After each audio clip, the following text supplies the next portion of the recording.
What common problems do you see that salespeople experience? Probably the biggest one, Brandy, that I see is that they're not prepared.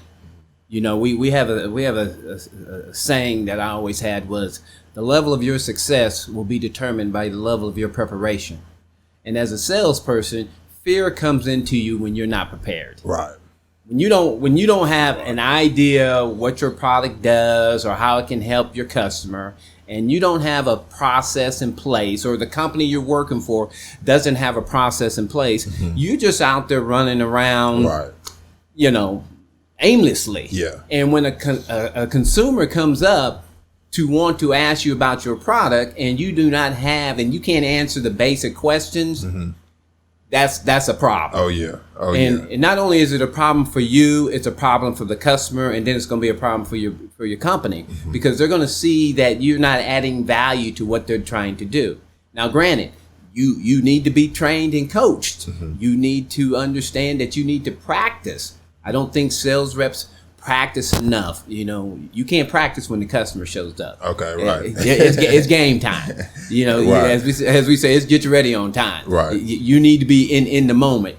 And so if you prepare yourself properly, you understand what your role is and what your product will do for a customer, then you're ready to go. Okay. Secondly, after that, is following up. Because here's the big misnomer, is that everybody buys the first time. Right. Well, most salespeople have a 20, maybe the 25% closing ratio on the first time.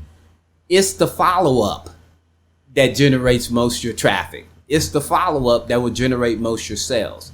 And depending upon who you are, certain salespeople, they don't call anybody back. Right. If they don't sell you the first time, they're not going to call you back. Yeah. So for salespeople, you need to get good on being prepared, understanding what your role is, what your product does, and how it helps your client. And then you also need to understand that you need to be good at follow-up.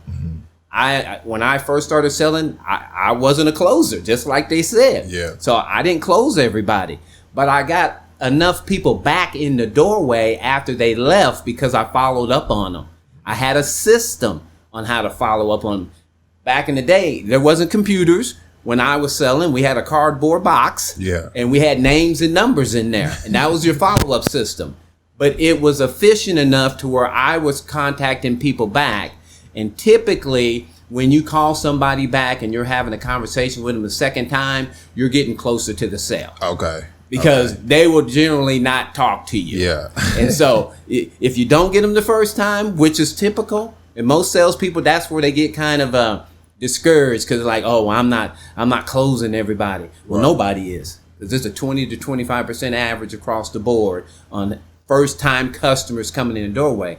But if you don't have a follow-up system afterwards, now that's your fault. Right. Because you need to have a system in place to follow up on those customers, to get them back in the doorway, or be able to overcome whatever objection they had or why they didn't purchase the first time. Right. So lack of preparation leads to fear, leads to customers being discouraged because you can't help them, and then not being able to follow up on the customer and have a system in place that's going to help you win the day.